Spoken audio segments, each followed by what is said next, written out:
Hello, this is Seth Harrison with the Center for Manual Medicine and Regenerative Orthopedics, and today we're going to talk about some overall body positioning.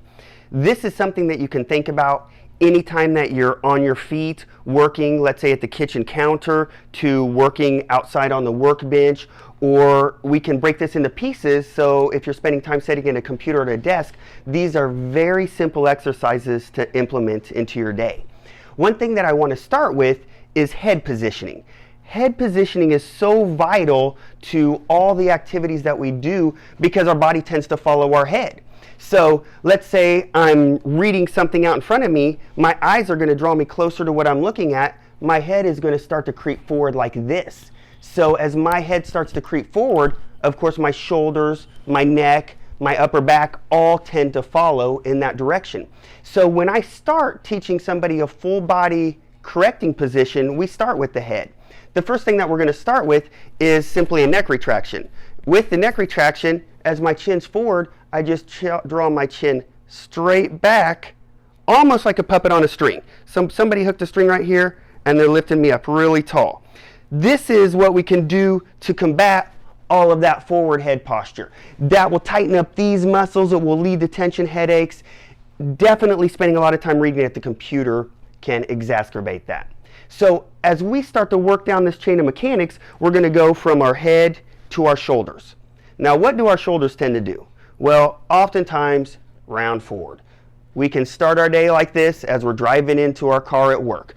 Our shoulders are rounded, our head's forward, and we're slouching like this. We're going to start to combat that internal rotation with what's called external rotation.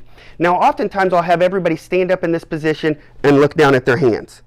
If you're looking at the backs of your hands, that tells me you're forward and internally rotated. So what I want you to do is put your arms right in line with your body and try to point your thumbs behind you as far as you can go. We're going to call that external rotation. Now, as I do this, I contract down. I feel this muscle right here at the base of my shoulder blades start to pull my shoulders down. Really fascinating muscle. What's so fascinating about this is the agonist-antagonist basis our body works on. If you flex your bicep, your tricep relaxed because it had no choice. So if you have a lot of tension here, always tense and tight, walking around like you have your shoulder pads on, I want you to get that muscle to relax by consciously contracting this one. So if I rotate out and contract down, as this muscle contracted, this one up here started to relax and let go. Now let's pair that up with the neck retraction. My ear is over my shoulder and I'm starting to line up my posture. That is a simple exercise that you can implement into your day over and over again. I don't really like to give specific numbers. I want you to do it every 5 or 10 minutes that you're working at the kitchen counter. Every 5 or 10 minutes you're in the car, you may not be able to rotate, but you can pull those shoulder blades down and back while you're holding on to the steering wheel. It is something very simple to implement into your day and avoid a lot of neck and shoulder tension.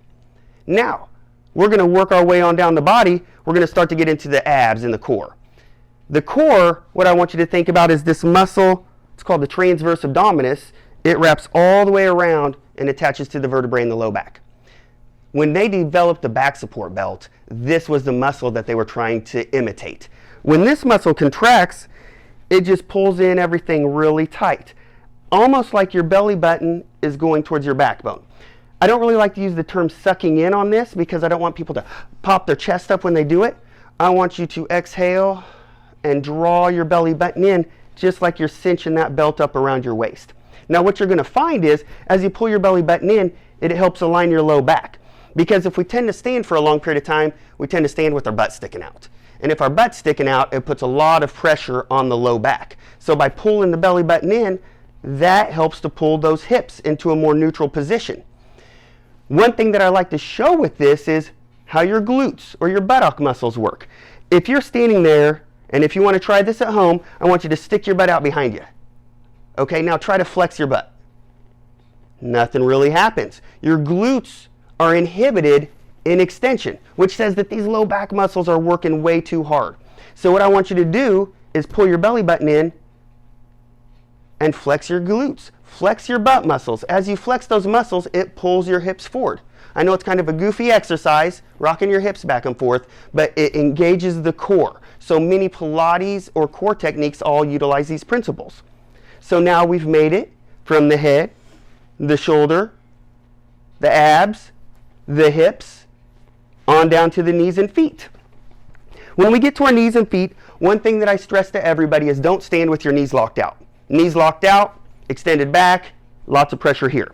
So unlock the knees just a little bit, and then I want you to think of rotating the weight to the outer part of your feet. Don't exaggerate that. I'm not trying to roll all the way over.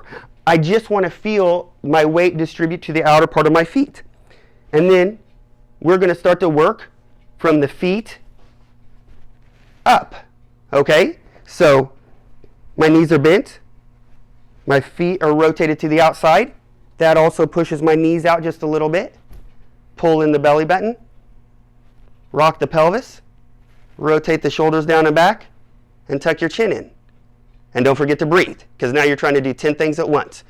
But from that position, hold that for a couple seconds and relax. That's called the Brugger's relief position, and it's a position that you can plug into your day over and over again to help align your spine, align your posture, and decrease tension in many muscles in your body.